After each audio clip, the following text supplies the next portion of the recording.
এই কাঠটা সেদিনকে হাতেও পাইছি।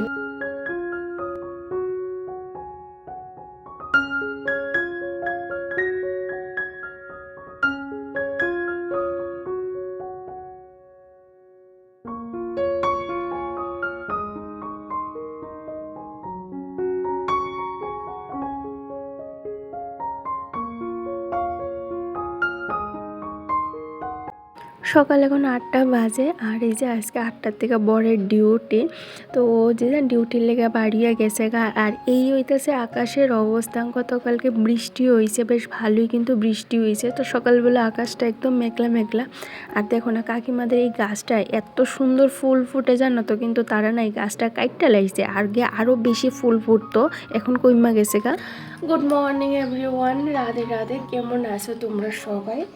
আমি বেশ ভালোই আছি। একটা নতুন ব্লগে তোমাদের সবাই অনেক ভালোবাসার অনেক ওয়েলকাম জানাইতেছি। তো আজকে ব্লগটা শুরু করবার আগে তোমাদের সাথে কিছু কথা শেয়ার করে নিই।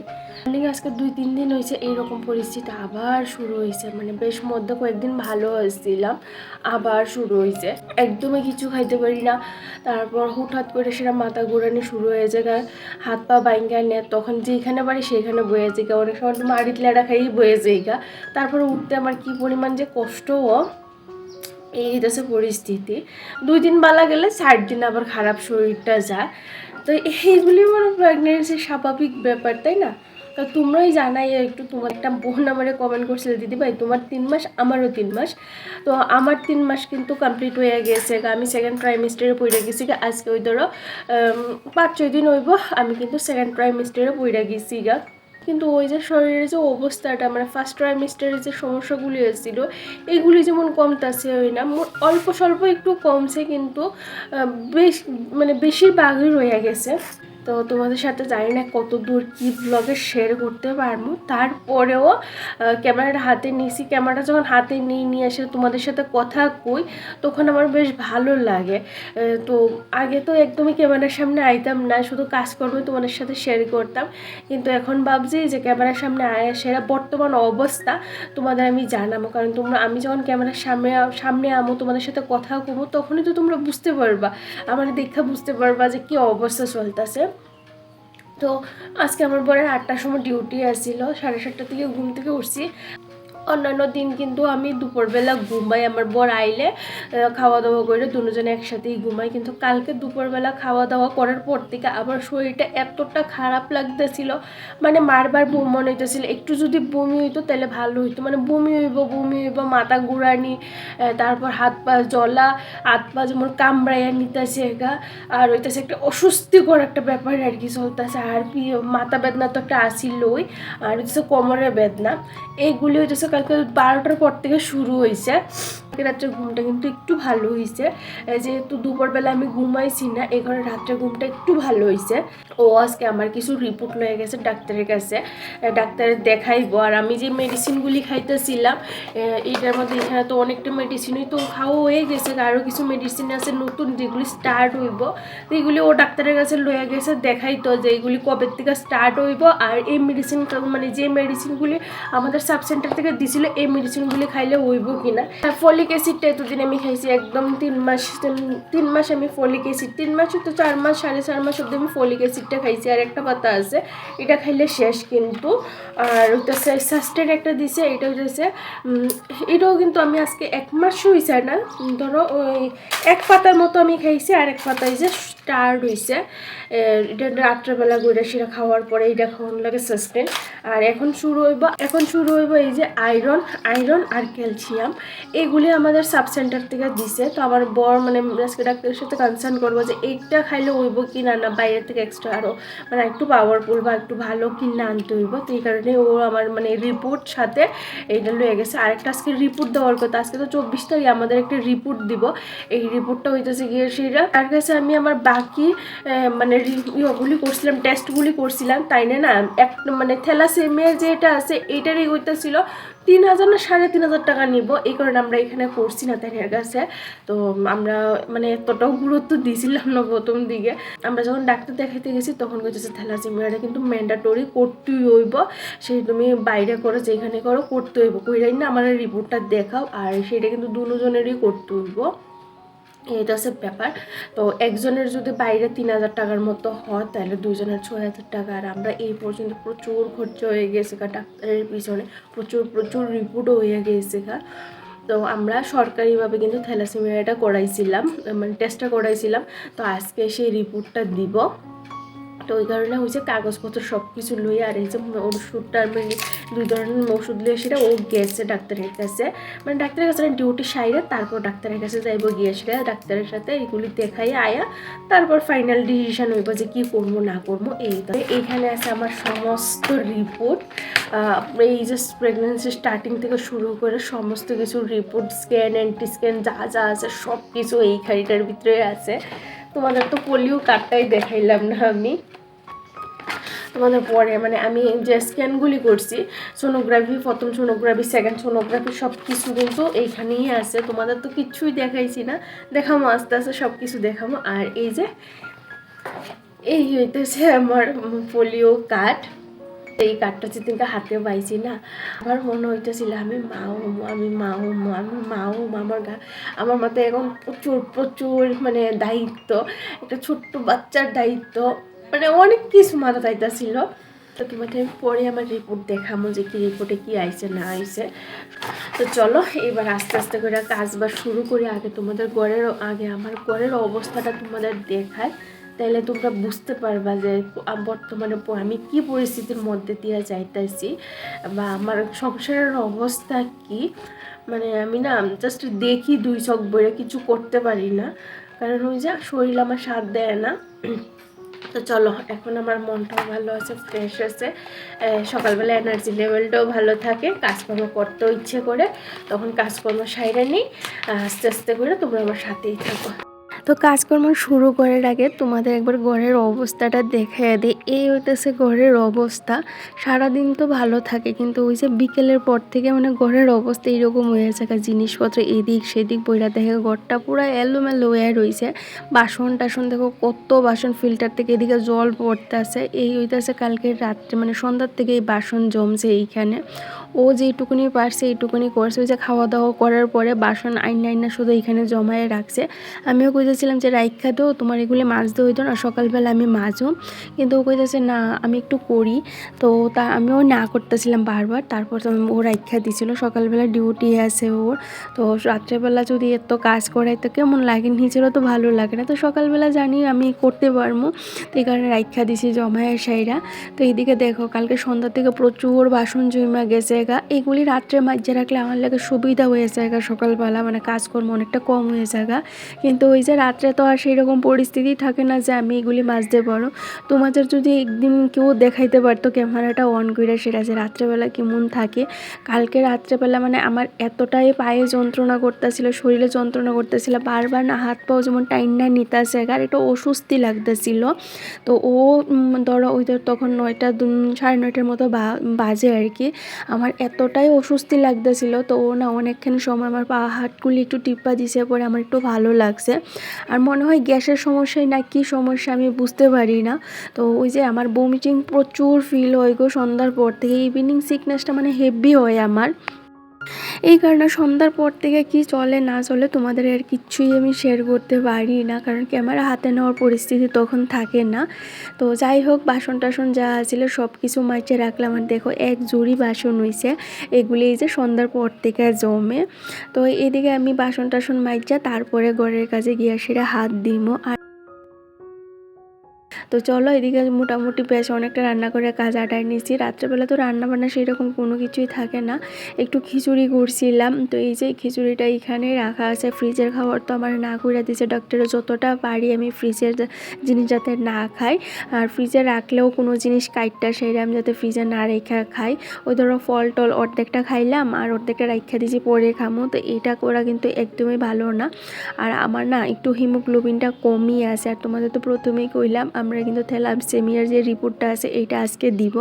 তো সকাল থেকে মনের মধ্যে একটা ভয়ও আছে যে কী আইব না আইব। প্রথম দিকে এতটা আমরা গাইড দিছি না থ্যালাসেমিটা নিয়ে, কারণ আমরা জানি আমাদের সেরকম কোনো কিছু নেই, মানে মনের মধ্যে একটা মানে কনফিডেন্স আছে যে সেরকম কিছু নেই।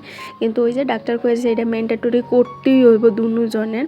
আর বাইরে এতটাই দাম নিতা ছিল মানে শূন্য আমাদের মাথায় হাত। এখনও পর্যন্ত আমাদের প্রচুর প্রচুর খরচা হয়ে গেছে স্টার্টিংয়ে। আরও তো বাকি দিন পইরা রয়েছে, আজ কী হইব না হইব জানি না। তো এখন থেকে যদি হাতটা একটু ছোটো করে না চলে পরবর্তী সময়ে আমাদেরই কষ্ট হইব। আর এই মাসে এমনি আমাদের অনেকটা খরচা হয়ে গেছে। আমাদের কিন্তু কোনো সেভিংস নাই গো যে সেভিংস থেকে আমরা খরচা করতেছি। আমরা কিন্তু ডেলির খরচা থেকে সমস্ত খরচা, ডাক্তার দেখানি, মেডিসিন সব কিছু কিন্তু ডেলির যে খরচা আছে, যে অল্প একটু আমাদের স্যালারি এইটা দিয়েই কিন্তু আমরা চলি। এর উপরে এই যে রেন্ট আছে, জলের বিল, কারেন্টের বিল, বাড়ির আমার শ্বশুর শাশুড়ি দুজনে অসুস্থ, দুজনেরই কিন্তু মাস গেলে প্রচুর টাকার মেডিসিন লাগে। তো ওই যতটা পারে বাড়ির মেডিসিনগুলি পাড়ায়, যখন পারে না তখন তো তারাই কিনে। কিন্তু ছেলে হয়ে সেটা যদি একটু একটু মা বাবার খরচা না ওঠে তাহলে এই জিনিসটা কেমন লাগে, তাই না? তো যতটা পারে সবটাই ম্যানেজ করে চলার চেষ্টা করে, কিন্তু কোনো দিন জানো তো মুখ ফুটাইয়া কয় না কষ্ট হইলে যে এই মাসে এতটা কষ্ট হয় আমার হইতাছে, বা এই মাসে আমার হাতটা একদম খালি, টাইনা টিনা সংসার চালাইতেছি, কোনো দিনই কর না। তো আমরা দুজনে যেহেতু একই সংসারে আছি, আমিও তো বুঝতে পারি না, কারণ আমাদের একটা বড় অ্যামাউন্ট তো না, একটা ছোট্ট অ্যামাউন্ট দিয়ে কিন্তু আমাদের এই সংসারটা চলতেছে। এর উপরে সমস্ত খরচা সব কিছুই ওর উপরে। তো আমারও তো ইউটিউব থেকে প্রত্যেক মাসেই তো আর ইনকাম আয়ে না, যখন আয়ে তখন আয়ে, না আইলে তো সবটা ওর উপর দিয়েই যাইতে আসে। তো ফ্যামিলির থেকেও তো আমরা কোনো টাকা পয়সা নিতেছি না এখনও পর্যন্ত। ও চাই যে সবটা ওই করবো, কার উপরে এতটা নির্ভরশীল হয়ে সেরা সংসার হোক, বা এই যে আমার প্রেগনেন্সির যে জার্নিটা আছে, বা আমাদের বাচ্চা যে দুনিয়াতে আইব সবটা ওর নিজেই করবো, কারোর উপরে যাতে কোনো কিছু না হইয়ে। কারণ আমাদেরটাই করতে হইব। আমরা চাই না যে পরবর্তী সময়ে কেউ আমাদের একটা কথা শোনাক যে আমরা এই জিনিসটা করছি, ওই জিনিসটা করছি। তো আমরা কষ্ট হইলেও আমরাই বুঝতেছি, মানে করতেছি আর কি। তো যাই হোক, এইদিকে তোমাদের সাথে গল্প করতে করতে দেখো অনেক কাজ বাজ সাইরা নিয়েছি। তো এদিকে আমি দেখতে পেলে সকালবেলা বাসন টাসন মাইজা কিছু জামা কাপড় আসলে এগুলি বাইরে মিল্লা দিয়ে আইছি।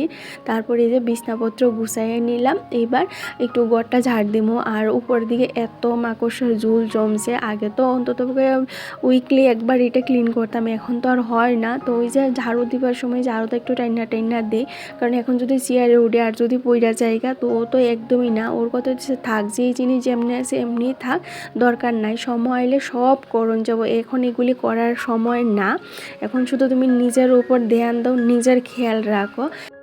কারণ আমি যদি ভালো থাকি তাহলে আমার বাচ্চাও ভালো থাকবে। যেই মানুষটারে আমরা কোনো দিন দেখছি না, জানি না কেমন আছে, তো সেই মানুষটারে তো এমনভাবেই যত্ন করতে হইব, তাই না? অনেকে তো কয় আমি কুসংস্কার মানি, আদৌ কুসংস্কার না গো। মানুষটা যদি আমার চোখের সামনে থাকতো তাইলে অন্যরকম ব্যাপার আসলে আমি নিজে দেখতাম, বুঝতাম।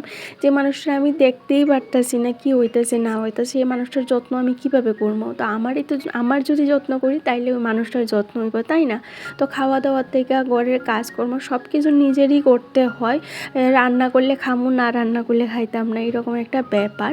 তো যখন ভালো লাগে তখন কাজকর্মগুলি টুকটুক করে আবার ভালো না লাগলে শুয়ে থাকি।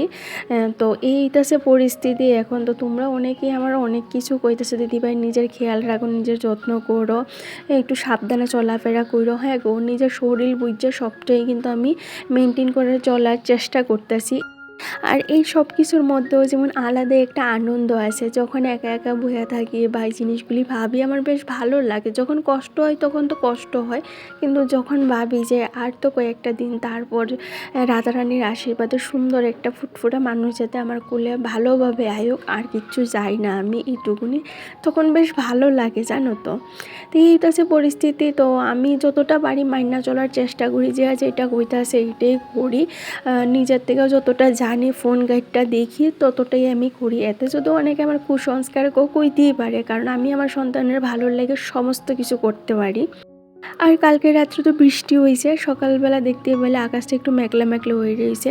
তার উপরও যা পরিমাণ গরম পড়ছে, মানে কি আর কমো, এই গরমে না শরীরটা যেমন জ্বললা জাগার, এখন তো একটু বেশি গরম লাগে। আর দিন দিন যেহেতু শরীরটা একটু ভারী হয়ে আইতেছে, চলাফেরা করতেও কষ্ট হয়, তো বেশিক্ষণ দাঁড়াইও থাকতে পারি না, বাবার বইয়েও থাকতে পারি না, শুয়েও থাকতে পারি না। ডাক্তারে কইছে যতটা পারি হাঁটা চলা করতাম। এই হাঁটা চলাটা করলে আমার লাগে ভালো হইব, ডেলিভারির সময় আমার বেশি কষ্ট হইতো না। এই কারণে হাঁটা চলা করি, সংসারের সমস্ত কাজ বাজ টুকটুক করে একটু একটু কইরার নেই। তো যাই হোক, এইদিকে এই যে আমি দেখতে পেলাম খাটের নিচে কিছু আলু আছে, ছোটো আলু আর কি। এই আলুগুলি না আমি আমার বাড়ির থেকে আনছিলাম, মামার বাড়ির থেকে যখন আলু উঠছিল আমি বাড়িতে গিয়েছিলাম। তো এই আলুগুলি যেহেতু ছোটো, এখানে ঝুড়িটার মধ্যে না রেখে আমি আলাদা করে ওই যে খাটের নিচে রাখছিলাম। একখানা করে রাখলে না আলুগুলি তাড়াতাড়ি নষ্ট হয়ে যাইব গা। তো এইখান থেকে যখন দরকার লাগে একটু একটু বার কইরা আইনা সেটা ভাজা, কোনো দিন আলুর দম এগুলি করি। তো এদিকে আমি ভাত বয়াই দিছি। আর আজকে আবার কিন্তু সিদ্ধ চালের ভাত করতেছি, চালটা শেষ না হইলে না অন্য চালগুলি আর করতে পারতেছি না। তো ভাবলাম চলো সিদ্ধ চালটা বেশি একটা নাই, অল্প একটু আছে, তা সিদ্ধ চালের এই ভাতটা করে নিই। আর চালটা ফুটতে অনেকটা সময় নেগো, এই কারণে একদিকে ভাতটা বয় আর ডালটাও কিন্তু আমার হয়ে গেছে গা। আর আজকে ডাল ফোড়ন দিলাম শুকনা মরিচ আর ওই সরিষা দিয়া, সেইরা পাঁচফোড়নের গন্ধটা যেমন আমার নাকও লাগিয়ে জায়গা, বমি বমি আয়ে প্রচণ্ড মানে অস্বস্তি লাগে। তো এইখানে আজকে এইভাবেই ডালটা রান্না করছি। আর এদিকে আলুর দমের লেগে তো দেখতে পেলে আলুটা সিদ্ধ করে রাখছিলাম চুলায়, সেইরা এখন এই যে আলুর সম্বাস দিয়ে আর কি আলুর দমটাও আমি বোয়াই দিয়েছি। একটু পাতলা পাতলা টাইপের গরম, বেশি একটা ঘন আছে না, আমি খাইতে পারি না। আর আজকে ঘরে পনিরও নাই, দেখি কালকে বা পরশু দিন পনিরটা আনামু। তো যাই হোক চলো, এদিকে আমার মোটামুটি রান্না বান্না অনেকটাই কমপ্লিট হয়েছে, কেন এখন আলুর দমটা নামামু গরম মশলা আর একটু ঘি দিয়ে সেইরা। তো এদিকে আমার ভাতটাও হয়েছে, তো ভাতেরটা একটা উপর দিয়ে রাখলাম। তো গড়ে একটু আস্ত জিরা আসছিল, এই জিরাটারে আমি এই যে একটু মানে থেতো করে রাখছিলাম আর কি। তো দেখতেছি কেমন একটা গন্ধ করে, তো আবার একটু ভালো করে বাইচে সেটা একদম গুঁড়া করে রাখছি। অনেক দিন রোদ্রে না দিলে না কেমন যেন একটা গন্ধ উঠতে যায়। আর গড়ের মশলা দেখবা টেস্টই কিন্তু আলাদা থাকে, তরকারিটা দিলে তরকারিটা একটু ঘন হয়, আর অল্প মশলা দিলেই কিন্তু তরকারিটা খাইতে বেশ ভালো লাগে। আর ওই যে প্যাকেটের মশলাগুলি দিলে দেখবা উপরে বাইসা থাকে, দেখতে একদম বাজে লাগে, খাইতেও টেস্ট লাগে না। তো এখন যেহেতু আর এত মশলাপাতি করতে পারি না, গড়ে তামজাম, তো বাজার থেকে কিনেই আনি। তো এখানে এই যে একটু নিরামিষ তরকারি, ডাল, খিচুড়ি করছিলাম আমার লেগে, আর হইতেছে রান্না করার সাইরা ওখানে একটু ওষুধ খেলাম। 11টা হইতেছে, 10:30টার সময় ওষুধ খাই অন্যদিন, আজকে একটু লেট হয়ে গেছে গা। তখন খাইতাম বইছি, তো ওষুধ খাইছে 5 মিনিটের মতো হয়ে গেছে, ওখানে বললাম খাইতাম।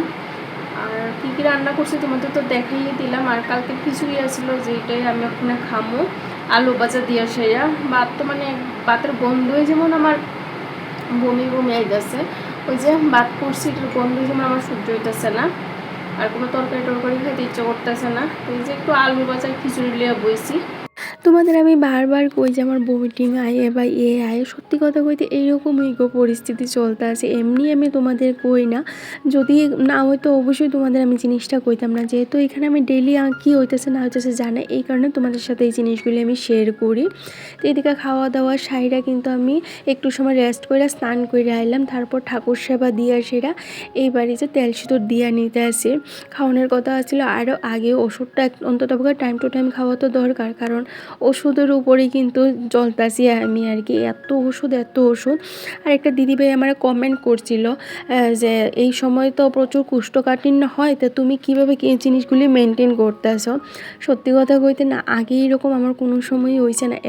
এখন আমার প্রচুর কনস্টিপেশন হয় যখন থেকে প্রেগনেন্সি স্টার্ট হয়েছে। তো ডাক্তার কইছে এটা নর্মাল ব্যাপার, এটা এটা প্রত্যেকটা মাদারেরই হয়। তো এটার লেগে ওষুধ আছে, যখন দেখি বেশি অসুবিধা হয় তখন ওই ধরো ওষুধ খায়, আর একটু খাওয়া দাওয়া মেনটেন করে চলার চেষ্টা করি। তো আজকের লেগে টাটা, দেখা হবে নেক্সট ব্লগে।